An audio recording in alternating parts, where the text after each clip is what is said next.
اور اللہ نے ان کے اعمال کا پورا پورا بدلہ انہیں دیا۔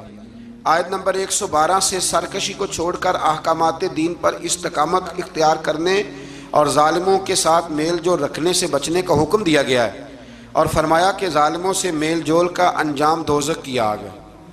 ہم لوگ نہ شکوہ کرتے ہیں، کسی حکومت کو بنے ہوئے 6 مہینے گزرتے ہیں تو شکوہ شروع ہو جاتا ہے، حالانکہ وہ خود تو نہیں نہ بنتے، ان کو کوئی بنانے والا ہے۔ تو ظالم کا جو مددگار ہوتا ہے وہ بھی ظالم ہوتا ہے، اس لیے احتیاط کریں۔ اور یہ صرف سیاستدانوں کی بات نہیں، دنیا کے ہر معاملے میں آپ غور کریں کہ آپ کسی ظالم کے مددگار تو نہیں۔ اللہ تعالی ہمیں حق پر استقامت عطا فرمائے۔ آیت نمبر 114 میں دن کے دونوں طرفوں میں اور ابتدائی رات کے کچھ حصے میں اللہ تعالیٰ نے نماز قائم کرنے کا حکم دیا ہے، رات کے کچھ حصے میں بھی نماز پڑھنی چاہیے۔